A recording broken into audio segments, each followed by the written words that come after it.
Ayun guys, nandito tayo ngayon sa Buyo The Farm campsite.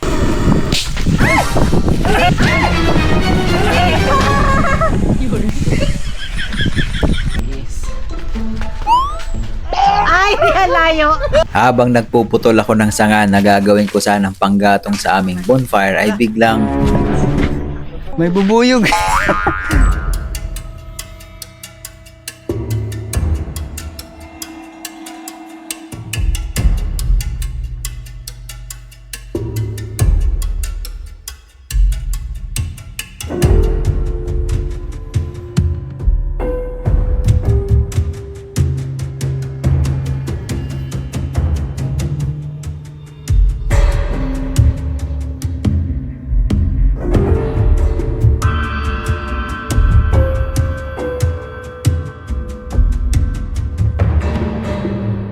So ito si Mira. Doon kami magse-set up. Meron lang ano dito, maliit na tulay na daanan. Hindi kasya yung sasakyan. So kaya kailangan natin maghakot ng mga gamit. Ayun si Mira sa kabila. So ito yung campsite area nila, itong part na to. Ito medyo malilim dito, may puno, may libre daw na ano. What? Ito, ang tawag diyan, langka. Ngayon may mangga. Ang dami nating mangga. Yan. Ito naman yung sa ano, ilog. Meron lang daanan dito. Yan. Yung ibang ilog na dadaanan namin, medyo mababaw. Parang tuyot na talaga. Ito, kahit pa paano, meron pang ano, tubig. May mga isda pa nga maliliit eh. Oh. Ayan, so pwede pang magtampisaw dito mamaya.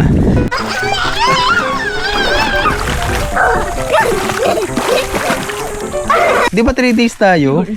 Isa, dalawa, tatlo. Ito yung pang 3rd day, medyo payat na eh. Payat pang tinola lang yan. Pang sabaw-sabaw na lang. Pero ito, masarap to prito. Ang laki. May CR doon. Ilang pintuan yun. Tapos yun, may mga kubo. Solar lights. O may solar lights pa. So maliwanag dito sa spot natin pag ano. Ayan, so dito tayo magse-set up dito sa spot na to. Ito yung gagamitin natin, martilyong totoo. Kasi yung dati kong ginagamit, yung maliit na ganyan. Medyo natanggal yung mga tornilyo, kaya ito na yung gagamitin natin.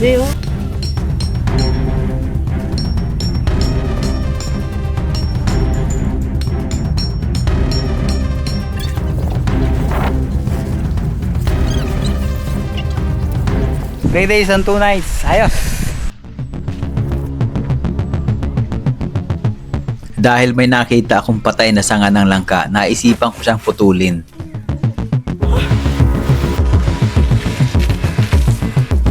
Nang biglang may lumipad na bubuyog, bahay pala niya yon. Kaya lumayo ako agad, mahirap na makagat niyan. Hala! May bubuyog. Bahay pala ng bubuyog yun. Kuya, piling lang ako. Makakagat yan. Ayan oh. Lumilipad-lipad dalawa. Hala. Ang layo na agad ng tatlong yun oh. May nakita akong ihawan dito. Ayan, ito. So, pwede tayo dito mag-bonfire tsaka mag-ihaw. Nung sinisindihan ko yung uling, di ko akalain na biglang mag-i-spark ng ganyang kalakas yan. Humiwalay saglit yung kaluluwa ko doon. Pahamak na upuan yan. Kaya tinanggal ko na para mabilis ako makatakbo. Gagawa tayo ng panggatong. Gatong? Para sa bonfire mamaya. Di ba dapat mahaba? Sila. Hindi yung iba. Yung iba maiksi, yung iba mahaba. Ganon yun. Uy, may ibon! Uy, Puting lumilipad. Wala na. mas na? Hello guys! Mami nandun sa ano? Sigano. Si Tita Bidyan. May kahoy kasi Jay. Kaya pababagayin ko, tatanggalin. Hello! Hi. Maganda.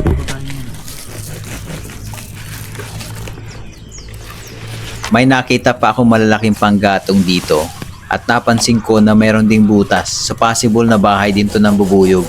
Pero gusto ko kasi siyang gawing panggatong kaya tinuloy ko na rin.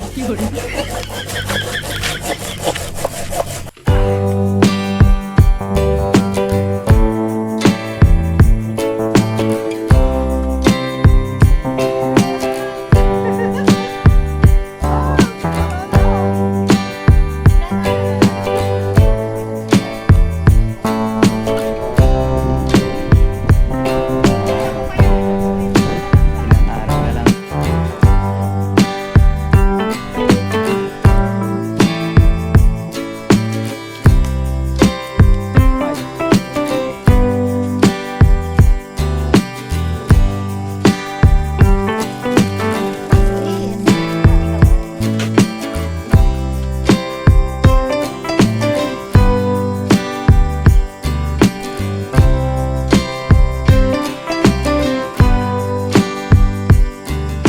Hoy! Ang ingay nila dun sa loob ngayon. May pumasok na bubuyog. Takbuhan sila palabas eh. Kumusta? Kumusta kayo dyan? Masaya. Yan naman. Ayun o, ano to? Ano to kay? Ano yan? Hindi, parang Sa lagubang ba? malit na ano, insect. Oh, Uy, gag! ayan. So ang ginawa ko, naglagay lang ako ng ilaw dyan kasi itong part na to medyo madilim. Tapos naglagay din ako ng ilaw doon Taas natin yung net, bubuksan natin to. para dito sa kabila may liwanag. Hininaan ko muna pero nalalakasan yan. Ayan, oh. Ayan, para kita doon sa kabila. Pag wala kasing ilaw, madilim dito. Ayan, oh. Walang ilaw. Daddy, Andito kasi yung solar. Dito lang siya. Nakatutok dun. Ayan. So meron tayong bonfire ngayon. Paubos na yung aking panggatong. Dalawa na lang natitira. Ayan. Morning guys, kagising ko lang. Sila medyo tulog pa. Kagabi, medyo umambon. Ayan, kaya yung lupa medyo parang namuumuo eh, no? Medyo basa. Ayan. So medyo umambon kagabi. Madaling araw na actually. Natakot ako kasi yung setup namin. Hindi na ako naglagay ng tarp. Kasi kumpiyansa ako na hindi uulan. Pero, tingnan nyo. Medyo makulimlim yung panahon. Ayan. Ayan, dun sa kabila. So, yun. Sana wag umulan. Ito pala guys yung ano, ito yung tent namin, di ba? Ito yung ilog. Ayan. So meron silang ano dito gate. Ang ginawa ko kasi hindi ko alam yung password nito eh. Meron silang padlock. Ayan to. Hindi ko alam yung password. Kaya ang ginawa ko, naglagay ako ng tali. Ito. Tinali ko lang. Ayan. Ito namang tali, nilagay ko dun sa tent. Kinabit ko dun sa tent para lang in case na may magpwersa nito, mararamdaman ko dun. So, ayan. Ayan, tanggalin na natin tong tali. Ang daming manok dito. Ayan. Ay, ang lalaki oh. Ayan, ang laki oh. Atin. Ayun. Oh, diba? Ang laki. Grabe. Anong klaseng manok kaya itong lalaki? Tapos ito pa, oh. Pagala-gala, oh. Actually, ako, kung magbibigay ako ng feedback dito sa campsite na to, hindi siya parang static, no? Pero, kung makikita mo yung mga resources na nandito, halimbawa, yan, yung langka. Wala kang pang-ulam. Sabi ng may-ari, pwede kang bumili. Actually, binibigyan na nga lang nila yan. Binibigyan nila kami. So, kung wala ka pang ulam, meron lang ka dyan. Okay? May mangga. O, panahon ng mangga ngayon. May niyog. Halaga, papakita ko sa inyo yung niyog. Pwede nang gawing gata. Ayan o.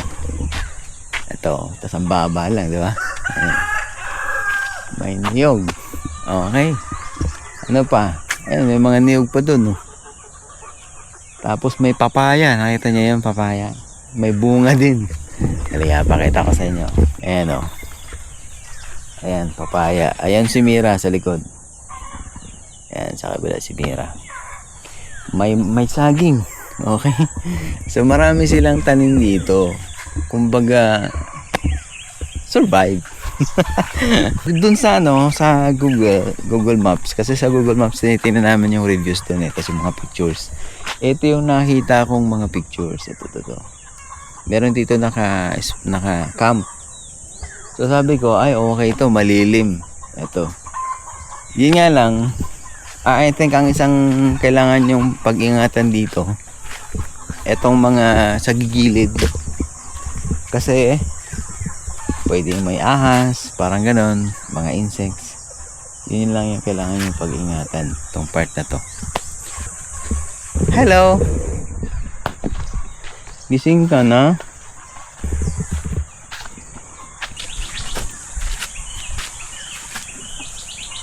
Lamig ka gabi? Malamig. Umulan ba? Umulan. Umambon. Nadala din natin itong ating coffee grinder. Ayan o, dito sa camping. Tara, kape tayo.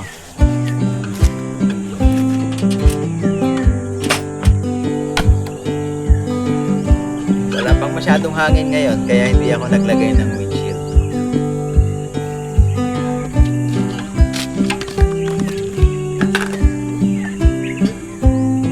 Isa na yung aking pagkandok.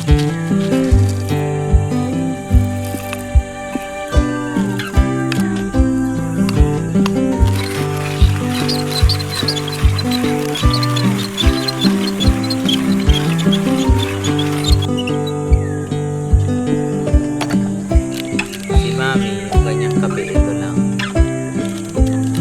Sugar free.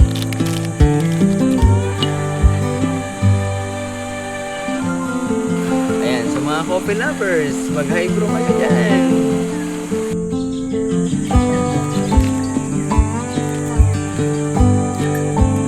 Ay, manok na yung makit mo.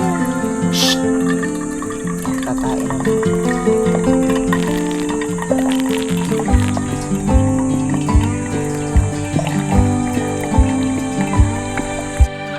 Tayo.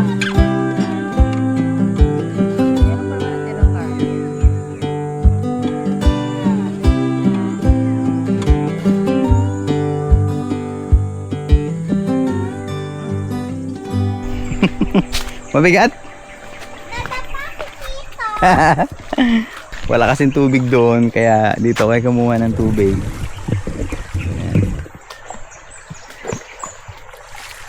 Malinis naman yan, di ba? Linis yan. Oo, malinis yan.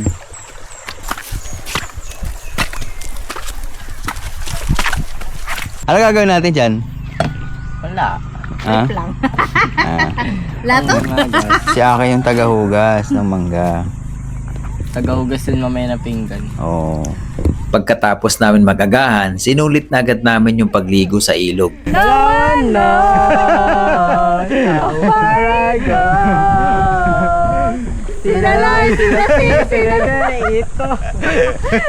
Medyo mainit na nga nitong time na to, kaya naglagay kami ng trapal para medyo malilim. Yay! Ay! Muna, dito ka! Yo! Lakas ng hangin, oh. Sa akin si Lord. Wala, bumalik na! Bumalik! Sa kabila naman tayo! Nandun na siya sa kabila. Kabila! Alright!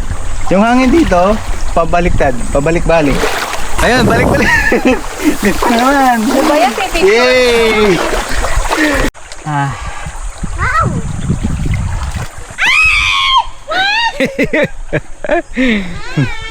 Hi! Yaki. Hanggang ngayon, wala pa rin tao dito sa campsite. Kami pa rin, no? So, solo-solo namin yung campsite. Ayan. So, pero malapit na kayo mag-pack up. Pagkatapos namin magligo, magpa-pack up na kami. Hindi na tuloy yung ano namin, 3 days and 2 nights. Kasi paubos na rin yung pagkain namin. Tapos tinatamad na kami bumili dun sa labas. So tapos yung yelo namin wala na rin. Kape. Yo! Tinawag ako ni Aki Bakit? kasi gusto niya ipakita yung paglangoy niya.